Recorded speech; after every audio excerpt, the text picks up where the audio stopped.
بسم اللہ الرحمن الرحیم۔ السلام علیکم ورحمۃ اللہ۔ معزز طلبہ، سبق نمبر 142 اور باب ما یوجب القضاء والکفارہ کی جو فصل تھی، ان اعذار سے متعلق جن کی وجہ سے روزہ افطار کیا جاتا ہے، تو اس کا حصہ چہارم ہوگا، یعنی روزہ توڑنے کے اعذار کا بیان۔ اس حصہ چہارم کے اندر ہم اس فصل کو مکمل کریں گے انشاءاللہ۔ قال وَإِذَا تَسَحَّرَ وَهُوَ يَظُنُّ أَنَّ الْفَجْرَ لَمْ يَطْلِعْ فَإِذَا هُوَ قَدْ طَلَعَ أَوْ أَفْطَرَ وَهُوَ يُرَى أَنَّ الشَّمْسَ قَدْ غَرَبَتْ فَإِذَا هِيَ لَمْ تَغْرُبْ أَمْسَكَ بَقِيَّةَ يَوْمِهِ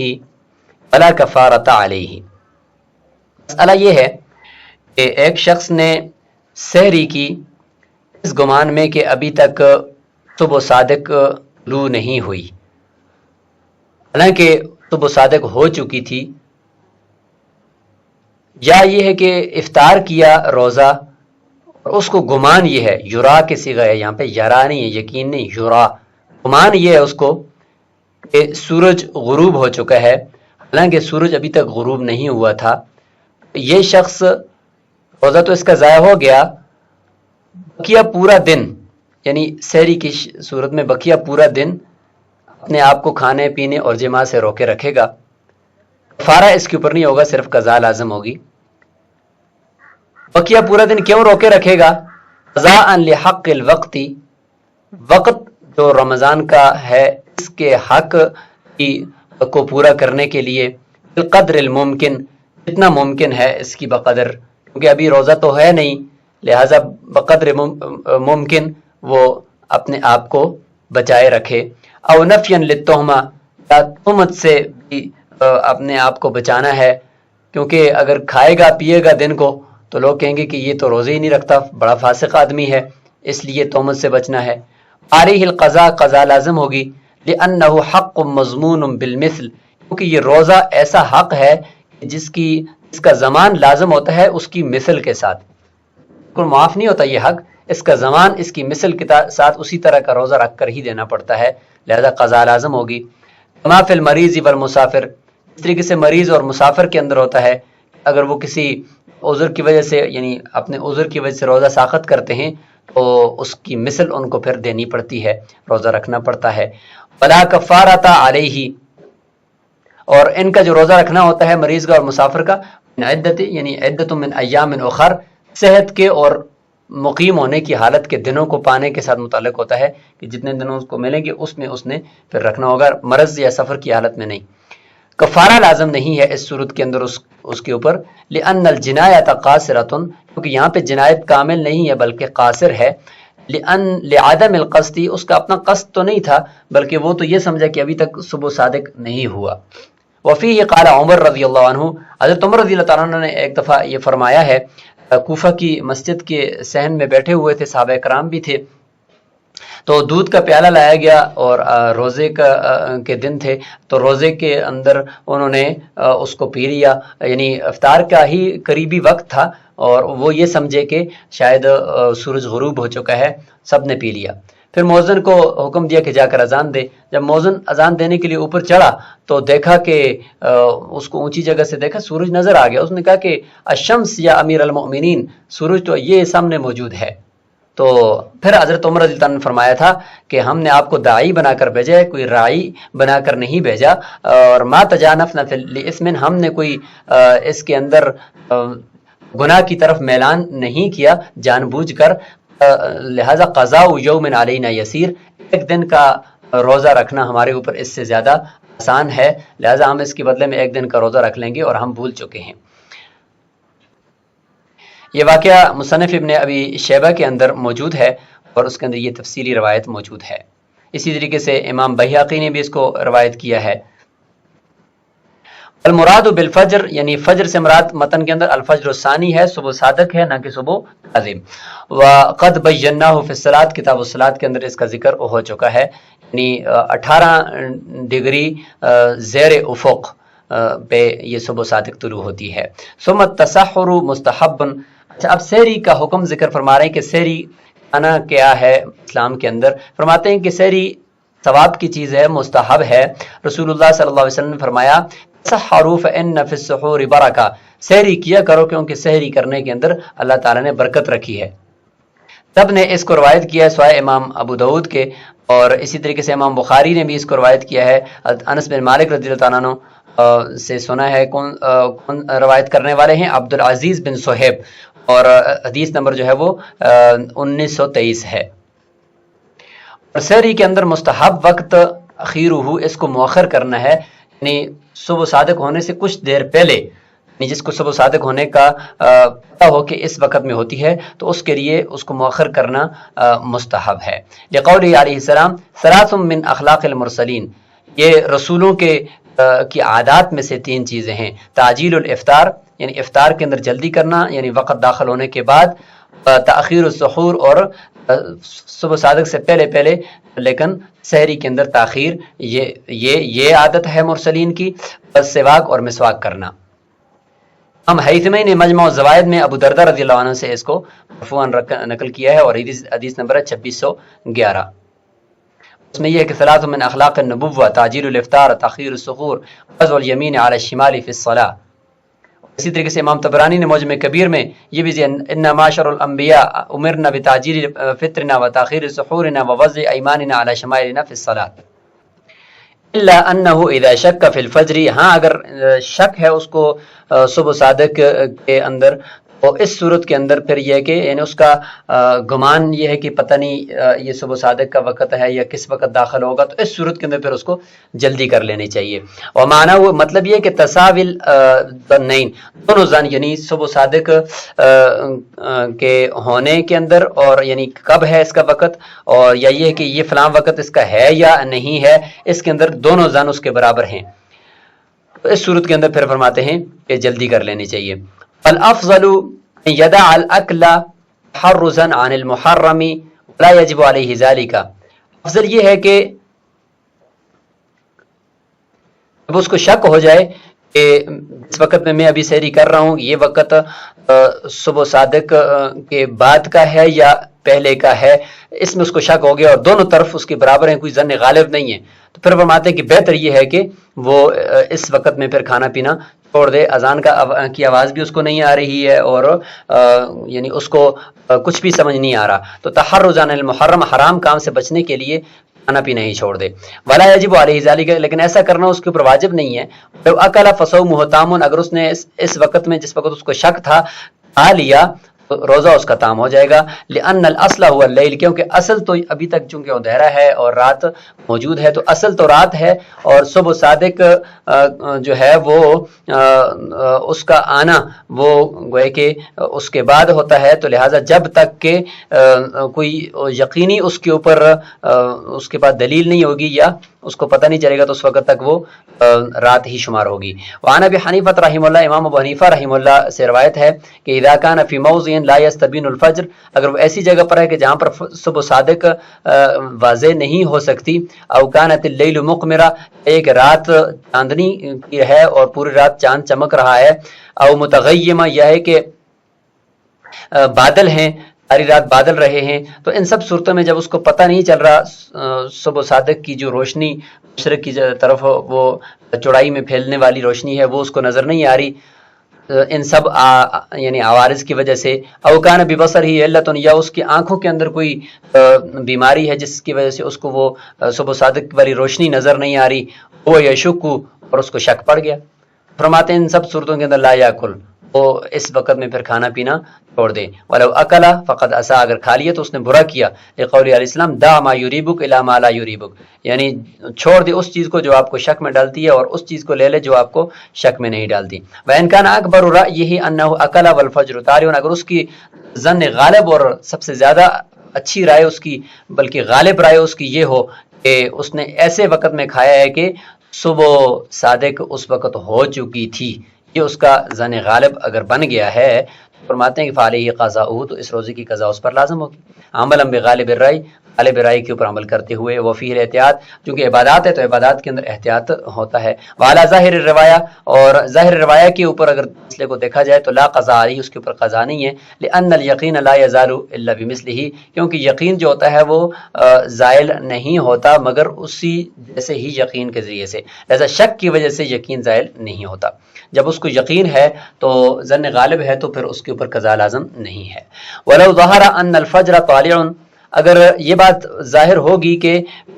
ہو گئی کہ صبح صادق وہ طلوع ہو چکی ہے اور وہ روشنی مستطیری شکل کے اندر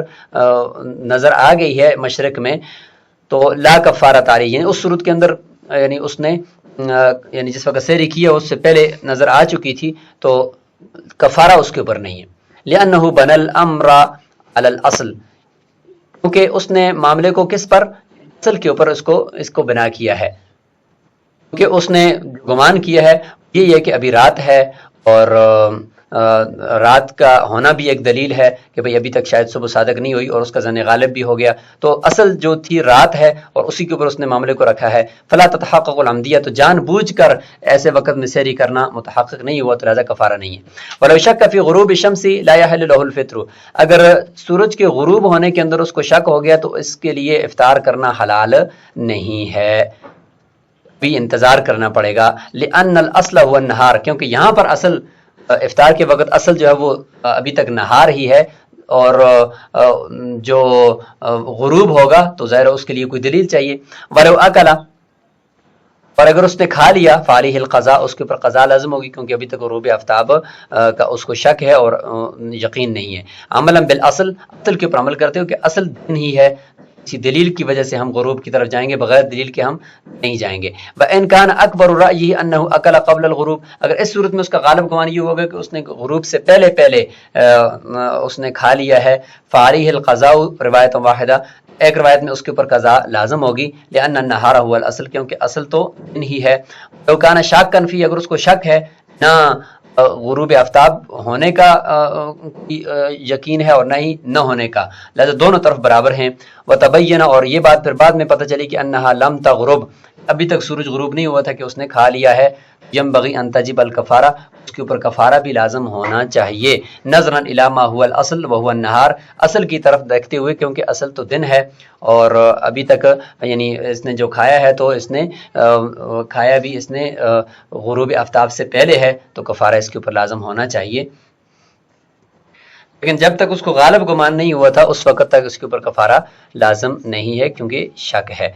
ومن اکل فی رمضان ناسیا، اگر کسی نے بھول کر رمضان مبارک میں کھا لیا، وظن، اور اس کو یہ گمان ہوا کہ ان ذالک یفطرہ، کہ اس طریقے سے کھانے سے تو روزہ ٹوٹ جاتا ہے اور اس کا روزہ فاسد ہو جاتا ہے، تو فاکل بعد ذالک متعمدا، اس کے بعد جان بوجھ کر کھا لیا، تو فرماتے ہیں علیہ القضاء دون الکفارہ، تو ایسے شخص کے اوپر کفارہ لازم نہیں ہوگا، صرف قضا لازم ہوگی، لأن الاشتباہ استند الی القیاس، کیونکہ اس کو جو اشتباہ لگا ہے یہ قیاس کی طرف ہی مستند ہوتا ہے، وہ اس طریقے سے کہ قیاس کا تقاضا تو یہی ہے کہ جو انسان روزے کی حالت میں کھا رہے، بے شک جس طریقے سے بھی کھائے، بھول کر کھائے یا جس طریقے سے، تو روزے کے منافی ایک کام پایا گیا، تو قیاس تو یہی کہتا ہے کہ روزہ نہیں ہونا چاہیے، اور اس کو بھی شبہ جو ہوا ہے وہ بھی قیاس کے مطابق ہی شبہ ہوا ہے، لہٰذا اس وجہ سے فتحقق شبہ جو ہے وہ ثابت ہو گیا، اور اس کی وجہ سے پھر اس کے اوپر قضا نہیں، کفارہ نہیں ہوگا۔ وَإِن بَلَغَهُ الْحَدِيث، اگر اس کو حدیث پہنچ چکی ہے کہ انسان جب بھول جائے اور بھول کر کھا پی لے تو اللہ تعالیٰ ہی اس کو کھلاتا ہے اور پلاتا ہے، اس حدیث کو اس کو پتہ تھا اور وعلمہ، اور اس کو جانتا بھی تھا، تو اس صورت کے اندر پھر اس کے اوپر کفارہ آئے گا، جان بوجھ کر پھر اس نے کھا لیا۔ فرماتے ہیں فَكَذَلِكَ فِي ظاہر روایہ میں پھر بھی اس کے اوپر کفارہ نہیں آئے گا، صرف قضا آئے گی۔ وعن ابی حنیفہ رحمہ اللہ انہا تجب، امام ابو حنیفہ فرماتے ہیں کہ اس صورت کے اندر اس کے اوپر کفارہ بھی لازم ہوگا۔ وقضا عنہما، صاحبین کے نزدیک بھی اس صورت میں ان سے ایک روایت بھی ہے کہ کفارہ لازم ہوگا، لأنہ لا اشتباہ، کیونکہ اس صورت کے اندر تو اشتباہ بھی نہیں رہا کہ روایت آ گئی اور روایت اس کو سمجھ میں بھی آ گئی، فلا شبہ تھا، لہذا شبہ بھی نہیں ہے۔ وجہ الاول، ظاہر روایہ کی صورت کی یار اگر اس کو معلوم ہو بھی گیا تھا کہ حدیث ہے اور اس کی وجہ سے روزہ فاسد نہیں ہوتا، پھر بھی اس نے کھایا ہے، تو پھر بھی کفارہ لازم کیوں نہیں ہوگا؟ تو فرماتے ہیں کہ اس کی دلیل یہ ہے کہ قیام الشبہۃ الحکمیۃ بالنظر الی القیاس، قیاس کی طرف دیکھتے ہوئے شبہ حکمیہ یا شبہ شرعیہ بہرحال موجود ہے۔ وہ یہ ہے کہ وہ شبہ یہ ہے کہ جب روزے کے منافی ایک کام پایا گیا تو اب روزہ باقی نہیں رہا قیاس کو دیکھتے ہوئے۔ جب یہ چیز بہرحال موجود ہے تو فلا ینتفی بالعلم، یہ شبہ جو ہے یہ حدیث کے علم کے وجہ سے منتفی نہیں ہوگا، کیونکہ بہرحال یہ چیز تو ہے اور قیاس بھی یہی کہتا ہے۔ وطی الابی جاریت ابنہ ہی، جیسے کہ باپ کا اپنے بیٹے کی باندی کے ساتھ جماع کرنا، تو اگرچہ اس کو پتہ بھی ہو کہ میرے لیے درست نہیں ہے، پھر بھی اس کے اوپر حد نہیں لگے گی، کیونکہ ایک روایت ہے کہ انت ومالک لابی کا، تو اس روایت کی وجہ سے ایک شبہ تو بہرحال ہے، تو لہٰذا یہاں پر بھی وہ شبہ قائم ہے۔ وَلَوْ احْتَجَمَ وَظَنَّ أَنَّ ذَلِكَ يُفْطِرُهُ، اگر کسی نے پسنا لگا دیا، حجامہ لگا دیا، اور اس کے بعد اس کو گمان ہوا کہ اس سے روزہ ٹوٹ جاتا ہے، تو ثم اکل متعمدا، پھر جان بوجھ کر کھا لیا، علیہ القضاء والکفارہ، تو اس کے اوپر جو ہے وہ کفارہ بھی آئے گا اور قضا بھی آئے گی۔ لأن الظن ما استند الى دلیل شرعی، کیونکہ اس کا جو گمان ہے وہ کسی دلیل شرعی کی طرف منسوب نہیں ہے، کیونکہ یہاں پر جو دلیل شرعی اس کے خلاف ہے کہ دلیل شرعی اور قیاس تو یہ کہتا ہے کہ کسی چیز کے اندر داخل ہونے سے روزہ ٹوٹتا ہے، باہر نکلنے سے نہیں، اور حجامے کے اندر خون باہر نکلتا ہے، اندر تو کوئی چیز بھی نہیں جاتی، تو لہٰذا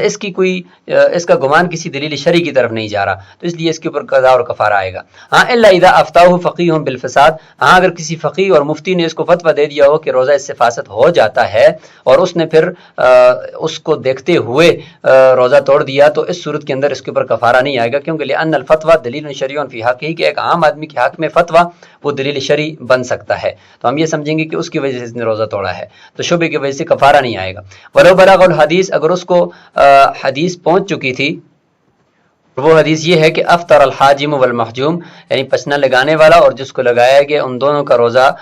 ٹوٹ جائے گا، یہ حدیث اس کو مثلا پہنچ گئی تھی اور اس کو وہ سمجھ بھی گیا تھا، اور اس کے بعد پھر اس نے روزہ توڑا ہے، وہ فرماتے ہیں کہ فَكَذَلِكَ عند محمد رحمہ اللہ، امام محمد رحمہ اللہ کے نزدیک پھر بھی اس صورت میں اس کے اوپر کفارہ نہیں آئے گا، لأن قول الرسول صلی اللہ علیہ وسلم لا ينزل عن قول المفتی، کیونکہ مفتی کے قول سے رسول اللہ صلی اللہ علیہ وسلم کا قول تو کوئی کم نہیں ہے، تو جب ایک مفتی کے قول کی وجہ سے اس سے کفارہ ساقط ہو جاتا ہے، رسول اللہ صلی اللہ علیہ وسلم کی حدیث کی وجہ سے بھی اس سے کفارہ ساقط ہو جانا چاہیے۔ امام محمد رحمہ اللہ کے قول کا خلاصہ یہ ہوا کہ مفتی کے فتوے سے یا رسول اللہ صلی اللہ علیہ وسلم کی حدیث کو دیکھ کر اگر اس نے روزہ افطار کیا ہے تو اس صورت کے اندر اس کے اوپر کفارہ نہیں آنا چاہیے۔ امام ابو یوسف رحمہ اللہ سے روایت ہے خلاف ذالک، اس کے برعکس ہے، وہ فرماتے ہیں کہ اس کے اوپر کفارہ آئے گا، کیونکہ لأن علی العام الاقتداء بالفقہاء، کہ ایک عامی آدمی کے لیے فقہاء کی اقتداء کرنا لازم ہے، لعدم الاہتداء فی حقہ، اس کے حق میں اس کو ہدایت نہیں ہے، رہنمائی نہیں ہے، الی معرفت الاحادیث، احادیث کی معرفت کی طرف، جب نہیں ہے تو لہذا احادیث کو دیکھ کر اس کا افطار کرنا، اس سے اس کے اوپر کفارہ بہرحال آئے گا۔ البتہ مفتی کے فتوے سے کی وجہ سے امام ابو یوسف بھی فرماتے ہیں کہ اس کے اوپر کفارہ نہیں آئے گا، کیونکہ اس میں جو کہ ایک فقیہ نے اس کو، اور وہ مفتی بھی ایسا ہو کہ اس کے قول کے اوپر لوگ اعتماد کرتے ہوں، تو اس کی وجہ سے اس نے کیا ہے، تو لہذا اس صورت میں کفارہ نہیں آئے گا۔ وَإِنْ عَرَفَ تَعْوِيلَهُ، ہاں اگر اس صورت کے اندر اگر اس حدیث کی تعویل کو بھی وہ سمجھ چکا تھا تو پھر کفارہ آئے گا، لانتفاء شبہ کے منتفی ہونے کی وجہ سے۔ تعویل یہ ہے کہ افطر الحاجم والمحجوم کا کی مختلف تعویلیں کی ہیں محدثین نے۔ ایک تو یہ ہے کہ رسول اللہ صلی اللہ علیہ وسلم نے دیکھا کہ پسنا لگانے والا اور جس کو لگایا جا رہا ہے وہ دونوں غیبت کر رہے تھے، تو آپ صلی اللہ علیہ وسلم نے فرمایا کہ دونوں کا روزہ ٹوٹ گیا ہے غیبت کی وجہ سے، یعنی ثواب کم ہو گیا، روزہ کا ثواب ختم ہو گیا، یہ مطلب تھا، اور راوی یہ سمجھا کہ انہوں نے افطار کر لیا، اور یہ بھی تھا کہ بے ہوش ہو گیا تھا حاجم، جس کو محجوم، جس کو پسنا لگایا جا رہا ہے، اور وہ جب خاموش ہو گیا، بے ہوش ہو گیا، تو اس کو پانی پلا دیا پسنا لگانے والے نے، تو رسول اللہ صلی اللہ علیہ وسلم نے دیکھ کر فرمایا کہ افطر الحاجم المحجومہ، کہ حاجم نے محجوم کو افطار کروا دیا، اور راوی یہ سمجھا کہ الحاجم والمحجوم دونوں فاعل ہیں اور دونوں جو ہے وہ رفتار کر چکے ہیں۔ تو اس طریقے سے مختلف تعویلیں اس کی ہیں۔ تو اگر کسی شخص کو اس حدیث کی تعویل کا بھی پتہ تھا کہ بھائی اس کا یہ مطلب ہے اس سے روزہ نہیں ٹوٹتا، پھر بھی اس نے توڑ دیا، تو اس صورت کے اندر چونکہ شبہ بھی نہیں ہے لہذا کفارہ اس کے اوپر لازم ہوگا۔ وقول الاوزاعی، اور امام اوزاعی رحمہ اللہ کا قول کہ ان کے نزدیک روزہ ٹوٹ جاتا ہے پسینہ لگانے والے کا بھی، اور یعنی جس کو پسینہ لگایا اس کا روزہ ٹوٹ جاتا ہے۔ تو فرماتے ہیں کہ امام اوزاعی رحمہ اللہ بھی تو ایک فقیہ ہیں، تو اس کے قول کا اعتبار کرنا چاہیے نا۔ تو ہم یہاں پر تو فرمایا کہ ایک مفتی کے قول کی وجہ سے اگر توڑ دیا تو کفارہ لازم نہیں ہے گا، تو یہاں پر امام اوزاعی رحمہ اللہ کے قول کی وجہ سے تو ہونا چاہیے۔ فرماتے ہیں کہ وہاں تو ایک عام آدمی کے لیے یہ بات تھی، اور یہاں پر اس تعویل کے اندر اگر کسی شخص کو اس تعویل کا بھی پتہ تھا، اس شخص کے لیے یہ ہے کہ امام اوزاعی رحمہ اللہ کا قول پھر اس کو شبہ میں نہیں ڈالے، کیونکہ جب اس کو تعویل کا پتہ ہے تو پھر امام اوزاعی رحمہ اللہ کا قول کہ اس سے روزہ فاسد ہو جاتا ہے، لا یورث الشبہ، یہ شبہ کو پیدا نہیں کرتا، کیونکہ وہ قیاس کے ہی مخالف ہے کہ پسینہ لگانے سے روزہ کیسے ٹوٹتا ہے، خون باہر کو نکلتا ہے اندر کو تو نہیں آتا، تو کسی فقیہ کا قول خلاف قیاس ہو تو وہ شبہ پیدا نہیں کر سکتا اور نہ ہی اس کو لیا جاتا ہے۔ لہذا لمخالفتہ القیاس، قیاس کے مخالف ہونے کی وجہ سے امام اوزاعی کے قول کو نہیں لیا جائے گا، اور اس کی وجہ سے اس شخص کو جس کو اس حدیث کی تعویل کا پتہ ہے اس کے لیے یہ شبہ نہیں ڈال سکتا، لہذا کفارہ اس پر لازم ہوگا اگر اس نے روزہ توڑ دیا۔ ولو اکل بعد ما اغتاب متعمدا فعليه القضاء والکفارۃ کیفما کان، اگر غیبت کرنے کے بعد جان بوجھ کر کھا لیا کہ بھئی اب تو غیبت کی وجہ سے میرا روزہ ٹوٹ گیا، جیسے روایت میں آتا ہے کہ جس نے غیبت کی اس کا روزہ ٹوٹ جاتا ہے تو ثواب کم ہو جاتا ہے، مطلب تو یہ تھا لیکن اس نے جان بوجھ کر کھا لیا، تو کفارہ بھی آئے گا قضا بھی آئے گی، جیسے بھی ہو۔ لأن الفطرہ فما کانا، یعنی کسی مفتی نے فتویٰ دیا ہو یا خود ہی ظن غالب ہو گیا ہو، جس طرح کا بھی ہو، ہر صورت میں اس کے اوپر کفارہ آئے گا۔ لأن الفطرہ یخالف القیاس، کیونکہ غیبت کی صورت میں کچھ کھایا پیا ہی نہیں ہے، نہ کچھ اندر گیا ہے، تو اس صورت کے اندر افطار یہ خلاف قیاس ہے۔ اور والحدیث مؤول بالاجماع، اور سب کے نزدیک بالاجماع ایک عام آدمی کو پتہ ہے کہ حدیث کی تعویل کی گئی ہے کہ ثواب کم ہوتا ہے، اور وہ حدیث یہ ہے کہ اذا اغتاب الصائم فقد افطر، علامہ امام اسحاق بن راہوے نے اپنی مسند کے اندر اس کو ذکر کیا ہے۔ وَإِذَا جُمِعَتِ النَّائِمَةُ وَالْمَجْنُونَةُ وَهِيَ صَائِمَةٌ، اگر عورت سوئی ہوئی ہے یا پاگل ہے اور اسی صورت میں اس کے ساتھ وطی کر لی گئی اور وہ روزے کی حالت میں بھی تھی، تو علیہ القضاء، تو کرنے والے کا جو مرد ہے اس کا تو حکم ہو گیا کہ اس کے اوپر کفارہ بھی آئے گا قضا، لیکن اس عورت کا کیا حکم ہوگا؟ فرماتے ہیں اس کے اوپر قضا آئے گی، کفارہ نہیں آئے گا۔ امام ظفر رحمہ اللہ فرماتے ہیں اور امام شافعی رحمہ اللہ کہ اس کے اوپر قضا بھی نہیں ہے، ان دونوں کے اوپر اعتبارا بالناسی، یعنی بھولنے ہوئے آدمی کے اوپر قیاس کرتے ہوئے، جس طرح بھولا ہوا آدمی اگر کوئی کام کر لے تو اس کا روزہ نہیں ٹوٹتا، تو ان دونوں کا بھی چونکہ ایک سوئی ہوئی ہے اور ایک ہے ہی پاگل ہے، تو اس صورت میں ان کا روزہ بھی نہیں ٹوٹنا چاہیے۔ والعذر ہونا ابلغ، اور یہاں پر تو عذر جو ہے وہ بھولے ہوئے آدمی سے بھی بڑھ کر ہے کہ بالکل سوئے ہوئے ہے اور ایک صورت میں پاگل ہے، لعدم القصد، قصد ہی ان کا نہیں ہے۔ ولنا، حنا فرماتے ہیں ان النسیان یغلب وجودہ، نسیان کا وجود غالب ہے کہ انسان ہمیشہ بھول جاتا ہے، اور یہاں پر جو مجنون عورت ہو اور سوئی ہوئی عورت ہو اور اس حالت میں اس کے ساتھ وطی کر لی جائے، جماع کر لیا جائے، تو یہ ایک نادر ہے کہ اس کے سوئی ہونے کی حالت میں اس کے ساتھ ایسا کیا جائے، تو یہ نادر ہے، تو لہذا نادر کے اندر حرج نہیں ہے۔ ہاں اگر جہاں پہ جس چیز کا وجود بہت زیادہ ہو تو وہاں پر حرج ہوتا ہے، تو لہذا نسیان کے اندر حرج کی وجہ سے کفارہ لازم نہیں ہوتا اور قضا بھی لازم نہیں ہوتی اور روزہ اس کا برقرار ہوتا ہے، لیکن اس صورت کے اندر روزہ اس کا ٹوٹ جائے گا اور قضا لازم ہوگی۔ ولا تجب الکفارہ، اور کفارہ لازم نہیں ہوگا لانعدام الجنایتی، کیونکہ جنایت ان کی طرف سے تو پائی ہی نہیں گئی نا۔ یہاں پہ عبارت پہ اشکال ہوتا ہے والمجنونہ، مجنونہ عورت کا روزہ کیسے ہوگا؟ اس کے اوپر تو اس کا روزہ تو ہوتا ہی نہیں، پیچھے ہم نے ذکر کر دیا۔ اس کا جواب یہ ہے کہ اس عبارت کے اندر اصل ہے مجبورہ، مجبورہ کا مطلب وہ عورت جس کو جبرن اس کے ساتھ زبردستی کر دی گئی ہو، تو عبارت اس طرح تھی، لیکن یعنی مبسوط کے اندر، لیکن جب مجنونہ لکھ دیا گیا کاتب کی غلطی سے اور نسخے جو ہے وہ ادھر ادھر علاقوں میں بھیج دیے گئے، تو ایک شاگرد نے بتایا کہ یہ تو مجنونہ لکھ دیا نا کہ مجبورہ ہے، تو امام محمد رحمہ اللہ نے فرمایا کہ اب کیا کر سکتے ہیں، کیونکہ اب تو نسخے جو ہے وہ پھیل چکے ہیں، تو اس لیے ابھی تک یہ مجنونہ ہی چلا رہا ہے۔ السلام علیکم ورحمۃ اللہ وبرکاتہ۔